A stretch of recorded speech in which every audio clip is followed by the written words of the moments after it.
Hi guys, it's me again, your ating yung Jaja, no edit, no filter, just me. So ayan, for today's vlog, another vlog na naman about mga pangarap ko. Pursuing your dreams and goals. So ayan, kung nandito ka, interested ka, syempre. So ayan, pag-uusapan natin ng mga thoughts, and experiences, and i-share ko lang naman sa inyo. So ayan, kung bago ka pa lang dito sa channel na to, don't forget to subscribe. Alright?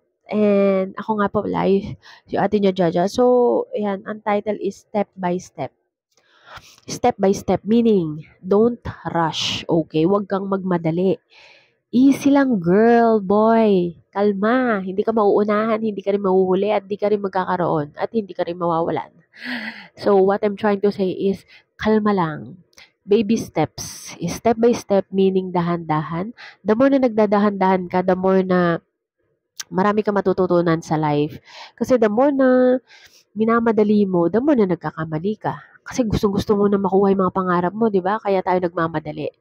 Ay nako, based on my experience, the more na nagmamadali ako, the more na tumatagal, and the more na nagkakamali ako, year by year, ala ka nagagawa.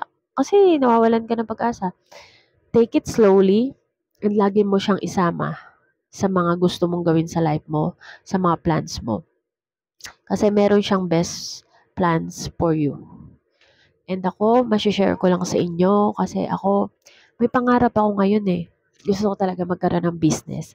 And ngayon, ayan, nag-abroad ako ngayon. And nag-iipon ako.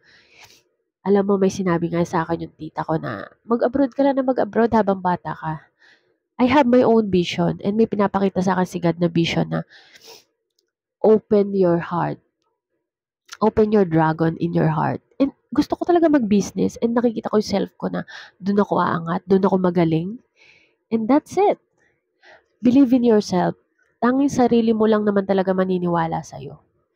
And, pero, step by step, huwag kang magmadali.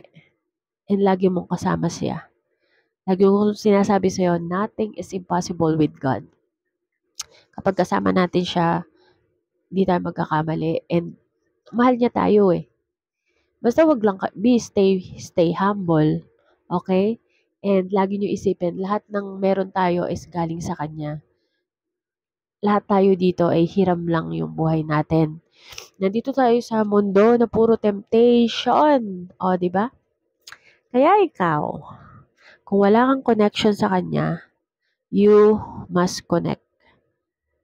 Mag-pray ka sa taimtim na lugar, sa kwarto, at sinasabi ko sa inyo, ay nako, sinasabi ko sa iyo na mararamdaman mo yung presence niya. Na nandyan siya, hindi mo lang siya napapansin. Lagi mo siyang bigyan ng time, okay, habang hindi pa huli ang lahat. And lagi niyo paalala na don't rush things, okay? God has a best plan for you in God's perfect timing. Basta mangarap ka lang ng mangarap and gumawa ka and gawin mo. Huwag kang uupo-upo dyan at tatamad-tamad. Ay, nako. Hindi tayo pinanganak ng mayaman, okay? Kaya ikaw, tumayo ka dyan. Magplano ka para sa sarili mo at gawin mo. Hindi puro plano, okay? Kung ikaw, gusto mo rin marinig yung mga sinabi ko ngayon, kung gusto mo i-share ito sa mga friends mo, family mo, share mo to, okay?